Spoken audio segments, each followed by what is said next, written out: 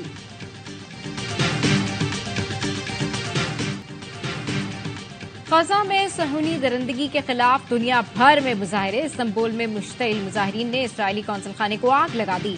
Ankara میں ہزاروں شہریوں کا اسرائیلی سفارت خانے کے سامنے احتجاج۔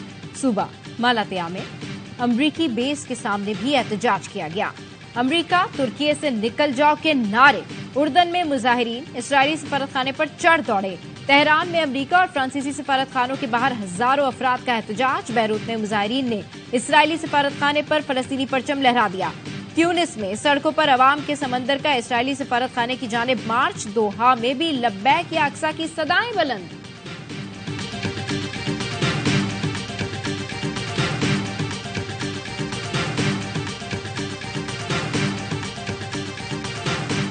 حماس کے راکٹ حملے۔ جرمن چانسلر اسرائیلی ہوائی اڈے پر اوندھے منہ لیٹ گئے۔ تل ابیب ہوائی اڈے کی فوٹیج وائرل۔ جرمن چانسلر کے طیارے سے اترتے ہی سائرن بجے۔ اولاف شولز، ان کا عملہ اور ساتھ موجود صحافی زمین پر رینگتے ہوئے آگے بڑھتے، راکٹوں سے بچنے کی کوشش کرتے رہے۔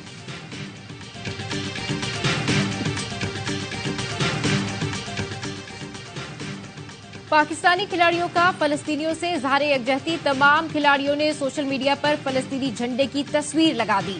شاداب خان، افتخار، امام الحق، حارث روف، اسامہ میر اور محمد نواز نے فلسطین کی سپورٹ میں آواز بلند کر دی۔ فلسطین کی حمایت کیوں کی؟ فرینچ وزیر داخلہ نے اسٹار فٹ بالر کریم بینزما پر اخوان المسلمون سے تعلق کا الزام لگا دیا۔ فرانسیسی سینیٹر ویلری بوئر نے کریم بینزما سے فرانسیسی شہریت چھیننے کا مطالبہ کر دیا۔ غیر قانونی طور پر مقیم تمام غیر ملکیوں کو پاکستان چھوڑنے کی مہلت میں 13 دن باقی۔ غیر قانونی مقیم تمام غیر ملکیوں کو 31 اکتوبر تک ملک چھوڑنا ہوگا، ورنہ قانون نافذ کرنے والے ادارے گرفتاری اور ملک بدری کو یقینی بنائیں گے۔ مزید 1291 افغان باشندے اپنے ملک چلے جائیں گے۔ اب تک کل 45,000 سے زائد افغان پناہ گزینوں کی واپسی ہو چکی۔